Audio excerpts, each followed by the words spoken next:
Okay, so making this to show off the Gryphon line and also the bystial list that I'm theorizing right now. So I play 3 Dormouse, 3 White Rabbit, because these are your best starters in terms of monsters. Then 2 Cheshire Cat, because having the second one in the deck does come up for the grind game, which that's what this build is focused on. And then the 1 Dot Scaper, and then you play the 3 field spell, the 4th field spell, and the 5th field spell, because 5 of your field spell is very good. 2 allure, because alluring into a body is good, and you can also allure into your bystials, which is also not bad either. Then I play 2 TB11, because having a second one in the deck for the grind game is nice. And hard drawing this with any of your names just makes Imperm, Veiler, any of the targeting effects irrelevant. And then 1 GWC and 1 MTP because you just get these in doing your normal lines. Then the secondary engine I'm playing is Bystials. I think the merit of these is way too strong.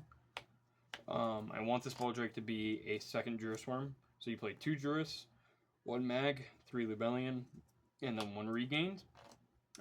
You have the Regain that in the mirror match, the Regained is insane because you're putting back their white binders and stuff and they just don't get to extend off of them. Or if they're trying to kill you with like Heart Scriptor, you just put the Cryptor back in the deck when they banish. Like this card's extremely good. Plus, you just leave like a Magnuma or a Druis Worm in your graveyard and you just constantly keep bringing it back with Regained and just get free advantage every turn. Which is awesome. And it also helps it against Nib, because if you get nibbed and like one of these is in your grave, Regain's going to summon it back, and then you get the Nib token, and then you can translate that Nib token into Link Spider if you play it, and you can continue forward, which is insane. And you also can play Branded Beast for the Purizial matchup to pop Duo Drive, and other just pesky stuff. It also is have the ability to play. It's like Branded of the Etude, and basically it's searchable off the Lubellion, and it's a Macrocosmos for monsters that are used for Link, Synchro, Xyz, not Xyz, Link, Synchro, Fusion, Ritual. They are all they just get banished. So it completely makes the Fiendsmith package completely irrelevant, along with just making it so a lot of other engines just can't play because their stuff's getting banished, which is insane. And that's an option as well on top of the Regained. And then the non-engine, 3 Fuvaros, 3 Ash, 2 Nib. The third Nib is Called By, so if you want to play third Nib, you could move the Called By to the side deck, or just not play it. And then Eclipse, because it's way too good as a board breaker this format. And then Imperm, because it's also a board breaker while also helping you deal with your opponent's stuff and force them into half boards. Which, when you're playing into a half board, this deck is extremely strong. And it's 42 in the main. If you want to cut it down to 40, you just cut down a TB11 and a Cheshire Cat, and it makes it 40 clean. And then the extra deck, I'm just playing 2 Link once. I'm playing the Lingaribo and the Link Decoder. I feel like this is all you need. If you want to play Link Spider, you can. I don't think it's terrible, especially with what I just mentioned with Regained. Then you make IP. Your Link 2s are Splash Mage, which is your worst extender, Haggard Lizardos, IP Masquerena for when you do get Lanceiad and such, and you can attempt to continue to play, and double SP, because Unicorn Rip, this is the next target next to your Link 3s, which this build's unconventional in I'm playing 2 red and 2 white binder. Because in the grind game, the amount of times I've played games where I burn through the white binder or the red ransom, and I'm not able to continue extending because I just don't have a way to banish or get the white binder back on field. I tested a bunch of games last night on DB, and every single game that I got into a grind game, the second making the second white binder just won me the game, because they get this one out of rotation, you don't have a way to get it back, and you just make it again, and you say, cool, summon, summon, summon, make your Heart's Cryptor, or you make Access Code, or you make Firewall Dragon. And then you just push from there, and you just go crazy. And then the Gryphon, which is the other one. You don't play Terahertz, because if you want to play Terahertz, you just cut an SP, a Red Ransom, and a White Binder, and you easily fit in the Terahertz package if you want to play it. But having these is nice, because also in the mirror, a lot of people are on the cash stuff, and cash tiers around. So having two of these in your extra deck just means they can't rip it. And when these are at 2, I noticed a lot of the time this is the next card that they ripped. They don't really rip this stuff because it's just like you can interact with this stuff better than you can with this. So if this is at 1, they always rip the SP, and not having your SP does legitimately hurt in this deck specifically, because it can be used to dodge your opponent's stuff on their turn and remove their bodies, and then your bodies return and get their extra effects. So that's where having 2 of this is nice. The only one that you don't really need 2 of is Red Ransom, but if they do rip it with Unicorn, it feels bad, and I had the room, so I'm just playing it. And the side deck doesn't matter. It's just the thrust targets and thrust itself, cross out for Lancia, and then Ghost Spell, because Ghost Spell is super underrated this format, because it deals with the mirror, it deals with Ryziel, it deals with Fiendsmith, and it deals with rogue decks. So this card's just too good. Now for the lines. So I'll show the line with just Dormouse, and then the line with Dormouse and Rebellion. So in this, we have our 5 cards, and let's just say, for example, we had an extra name in hand. So with this, you can normal Dormouse.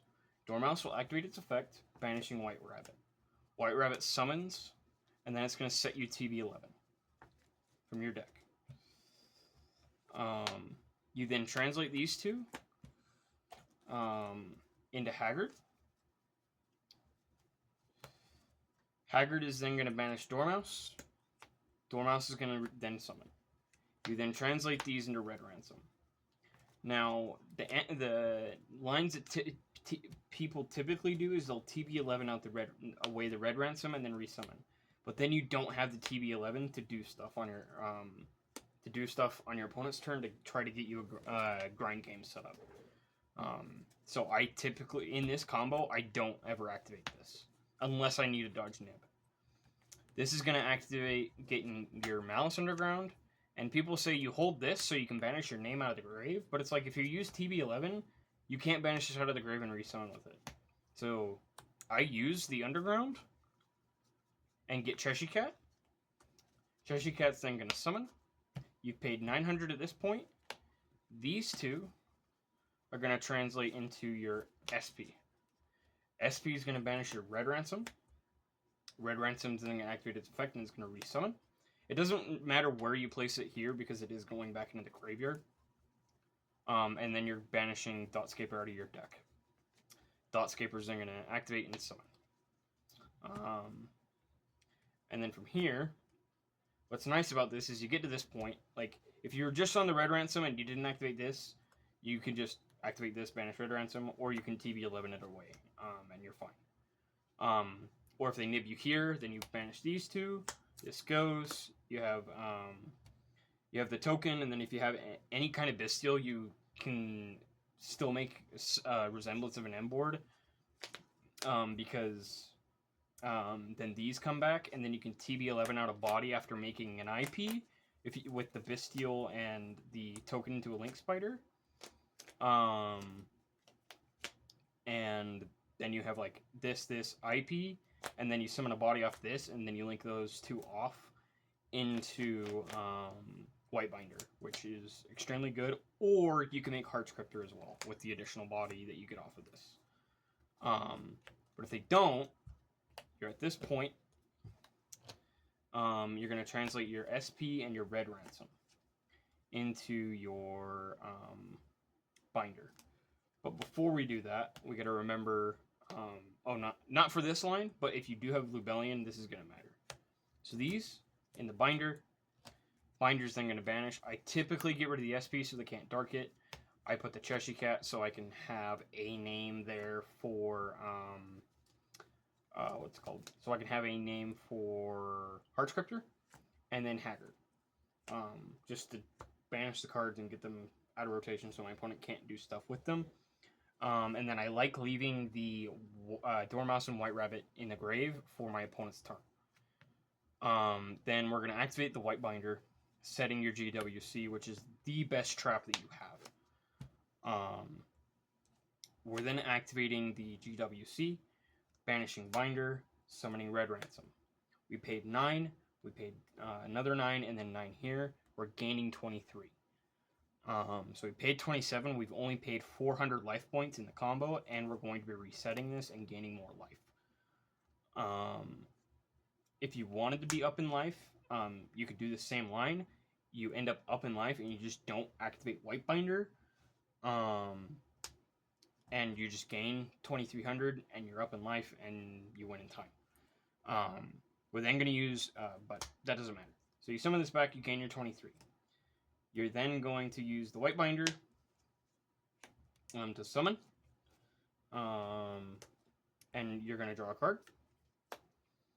And then I forgot to mention with the White Rabbit in hand, when you have the Cheshire Cat, so when you're at the point here, or you're here, you just will be banishing the extra name with the Cheshire, and you get 2 additional cards in hand. So at this point in the combo, you're at 6 cards in hand. So now we are at this state. From here, it does matter where you put the ransom, so you want to put it under one of the extra monster zones, because then we're translating the binder and the dotscaper into Gryphon. And then you pitch a random card, you reset GWC, and you draw a card. And then if they decide to nib you, these go. You have both your traps, you pass to your opponent, you have a nib token. You just GWC, Whitebinder, banish, banish, banish. You get all these back. And then you just say, cool. Like, I'm totally fine. And you're also getting your MTP 7, which guarantees you follow-up. You have 6 cards in hand, and you banish their body, and it's really hard to kill you through this. Plus, these can't be destroyed by card effects. And you take no battle damage from if they attack into this. By doing that. Which is solid. But if they don't, they're forced to burn non-engine, and it's really hard to break through this board because they have to deal with the Gryphon. Your 6 cards in hand, and the fact that you have the GWC summoning Whitebinder on top of TB11 getting you whatever out of your deck, or possibly out of your extra deck. And what's nice is we can use the TB11 to summon these, because you have the second one, which is nice. Now to show the same line, but if we drew Lubellion, it makes it slightly better because we are able to set up Heartscriptor on top of everything. So, just to show, if we open up Dormouse, bystial Lubellion, and any name, any banish off a Cheshire Cat. You don't need the banish off the Cheshire Cat for the combo to work. You just need these 2 cards. You just draw more cards by doing so. So, same start. Well, not same start, because we're going to be starting with Lubellion, pitching itself getting Magnamut out of our deck. Because now this is an additional extender that can allow us to push harder through Nib. Which is another benefit to playing the Bystial package, because you beat Nib that way. We're then going to normal Dormouse. Dormouse is getting Rabbit. Rabbit's getting you TB11. Wherever that went. Same thing. Haggard Lizardos. Haggard banish Dormouse. Summon itself. And then these two into Red Ransom. Red Ransom get you Field Spell. Activate Field Spell. Get Cheshire Cat. Then if you have the additional name,